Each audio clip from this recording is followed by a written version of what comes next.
Chairman Cruz, Ranking Member Whitehouse, and members of the subcommittee. Thank you for the opportunity to testify concerning the grave constitutional violations inflicted as part of Arctic frost. After the 2020 election, an anti-Trump FBI agent named Tim Thibault attempted to use the Justice Department to destroy the president. Thibault's efforts led to the launch of Arctic frost. Soon after, Merrick Garland tapped Jack Smith, a hyper-aggressive prosecutor known to overstretch the meaning and intent of the law, to serve as special counsel. Smith proved himself true to form, indicting Trump for allegedly violating a statute enacted in the aftermath of Enron, based in part on a theory of criminal liability the Supreme Court would later hold invalid.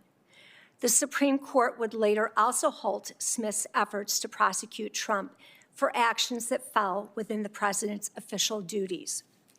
Beyond being a partisan in his own right, Smith stacked his team with partisan Democrats, such as J.P. Cooney and Ray Holser.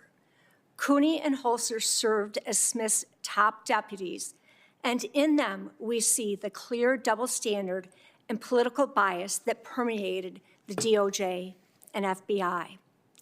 Before joining Smith's team, Cooney crafted an outrageous sentencing memorandum that sought to send Trump advisor Roger Stone to prison for 7 to 9 years.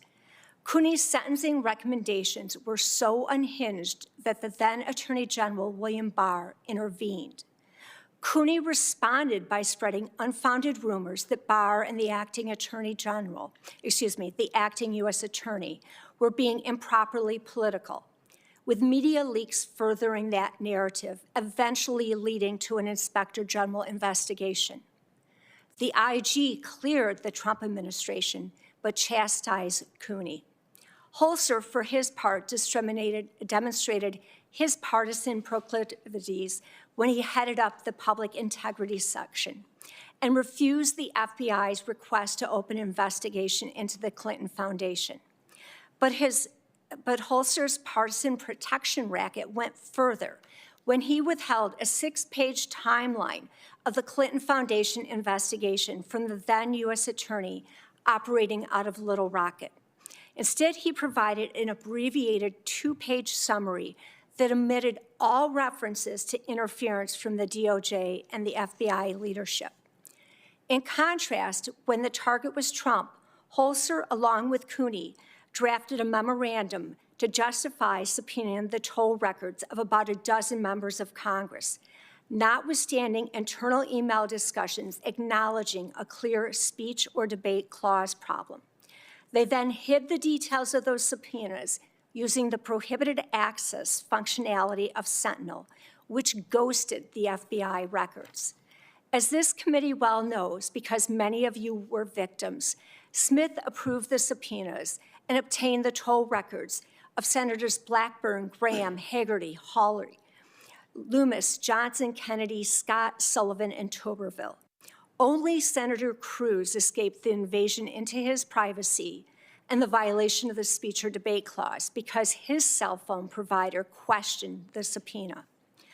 From this subcommittee's January 7th hearing, you also know that Smith's team sought a non-disclosure order from Chief Judge James Boasberg, apparently without informing him that the targets were members of Congress.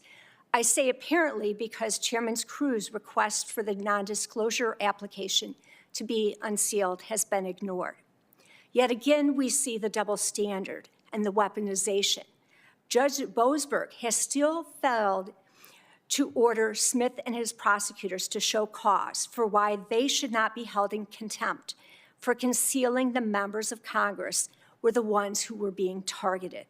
This fact should not be ignored if you are to believe Smith and the administrative office of the court's testimony that Judge Boasberg did not know that your identities were involved. It makes absolutely no sense that Boasberg would not enter a show cause order to hold Smith accountable for violating your rights, given Judge Boasberg's nearly year-long crusade to hold a member of the Trump administration in contempt. We now know that Smith violated the speech or debate clause, rubber-stamped by Judge Boasberg.